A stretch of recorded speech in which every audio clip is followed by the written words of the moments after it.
to Jaya's Homely Kitchen. ഇന്ന് നമുക്ക് passion fruit ഉപയോഗിച്ച് ജാം തയ്യാറാക്കുന്നത് എങ്ങനെയാണെന്ന് നോക്കാം. അപ്പോൾ പാഷൻ ഫ്രൂട്ടിന്റെ സീസൺ ആണ്.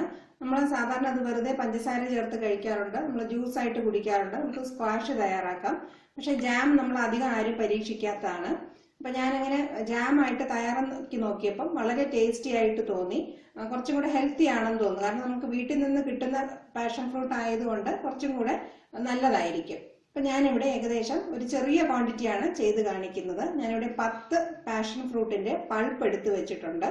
ഇനി നമുക്കിത് ജസ്റ്റ് മിക്സിയിലിട്ടൊന്ന് ചെറുതായിട്ടൊന്ന് ബീറ്റ് ചെയ്തെടുക്കണം. ഒരുപാട് അരഞ്ഞു പോകരുത്, ഈ കുരു ഒന്നും അരഞ്ഞു പോകാൻ പാടില്ല.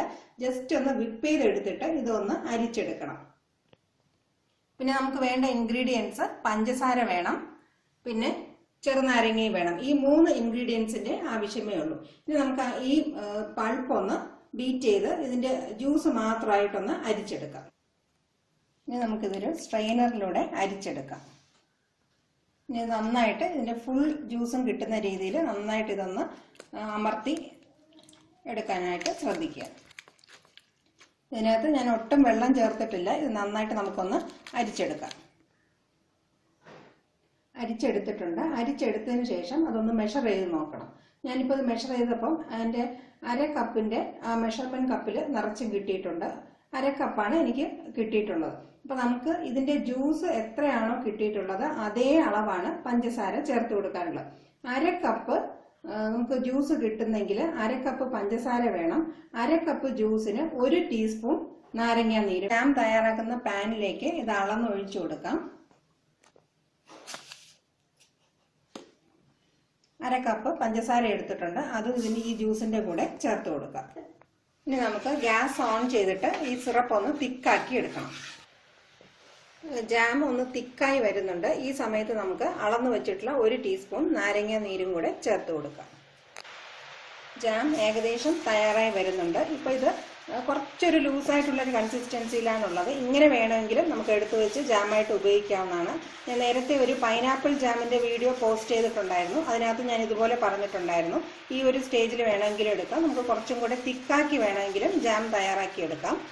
ഇപ്പം നമ്മൾ എല്ലാ ഇൻഗ്രീഡിയൻസും ചേർത്തിട്ടുണ്ട്. ഇതിനകത്ത് ഞാൻ യാതൊരു പ്രിസർവേറ്റീവ്സോ കളറോ അങ്ങനെ ഫ്ലേവറിനോ ഒന്നും ചേർത്തിട്ടില്ല. അപ്പം ഇതിനകത്ത് എന്തെങ്കിലും ഫ്ലേവർ വേണമെന്നുള്ളവർക്ക് 1 ഗ്രാമ്പു ഇതിൻ്റെ കൂടെ ചേർത്ത് കൊടുക്കാം. ജാം തയ്യാറാക്കിയതിന് ശേഷം അതെടുത്ത് മാറ്റുകയും ചെയ്യാം. അപ്പം ഞാൻ ഇതൊന്നും ഇതിനകത്ത് ചേർത്തിട്ടില്ല.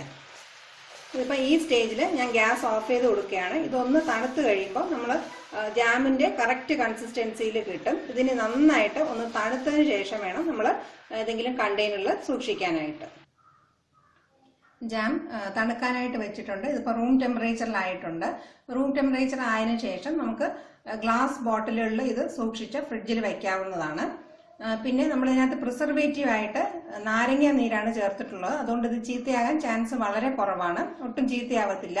നാരങ്ങ നീര് തന്നെയാണ് ഇതിന്റെ പ്രിസർവേറ്റീവ് ആയിട്ട് വർക്ക് ചെയ്യുന്നത്. നമുക്ക് വേറെ കെമിക്കൽസ് ഒന്നും ചേർക്കേണ്ട ആവശ്യമില്ല.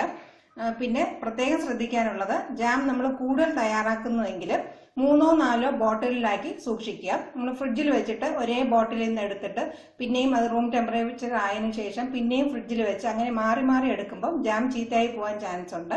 അപ്പോൾ കൂടുതൽ തയ്യാറാക്കുമ്പോൾ സെപ്പറേറ്റ് ബോട്ടിലുകളിലാക്കി സൂക്ഷിക്കുക. ഈ ജാം എല്ലാവർക്കും ഇഷ്ടപ്പെട്ട് കാണുമെന്ന് വിചാരിക്കുന്നു. ട്രൈ ചെയ്ത് നോക്കുക. Thank you for watching my video.